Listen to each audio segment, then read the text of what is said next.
Welcome back to Math Monday with the Doctor. Today the TARDIS has taken us to the surface of Mars and thankfully given me an atmosphere so I don't die. Today's topic is going to be adding fractions with unlike denominators. That means they're different. So in the case we have here, it's 3/6 minus 2/10. The first thing we need to do is find a common denominator. Shouldn't be too hard, right? Popping in for a minute to fix a mistake. We're actually subtracting fractions, not adding them. But don't let my past self know that my future self is here. We'll have a paradox. For those of you that aren't the best with finding a common denominator, the easiest thing to do is find the least common multiple of the two denominators. In this case, it's going to be 30. 6 and 10 both go into 30. So the question becomes, 6 times what is 30?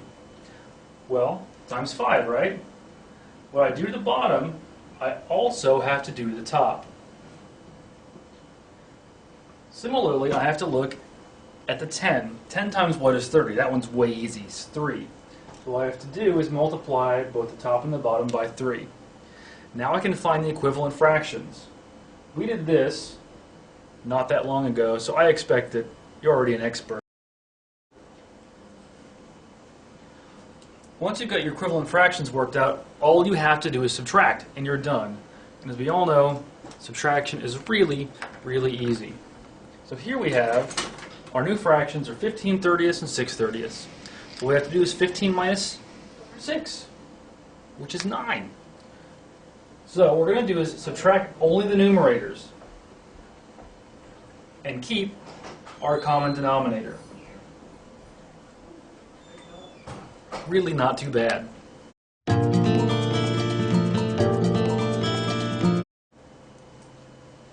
You didn't think we were done with that problem, right? Because we have to reduce that fraction. We can reduce by a factor of 3. 9 divided by 3 is 3, and 30 divided by 3 is 10. Now that is our answer in proper form.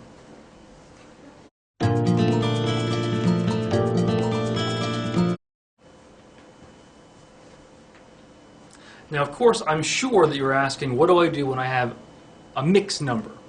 Well, the answer is first make it into an improper number.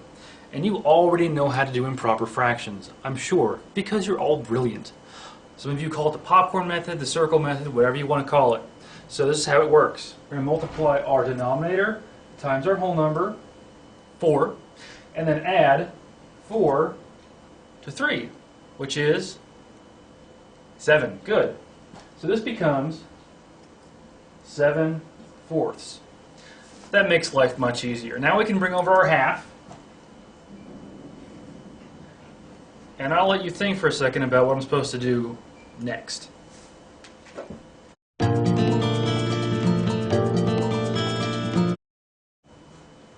Of course, we have to find a common denominator.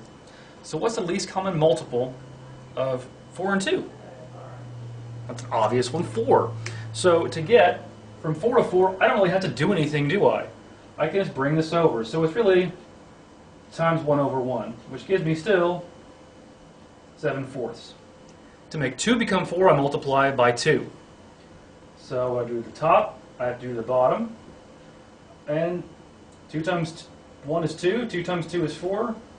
Voila! Now I can solve this fraction easily. Alright, now if you thought about it for half a second, you can realize that 7 minus 2 is 5. And our answer is 5/4. Now I want you to think again and tell me if that's really the solution to this problem.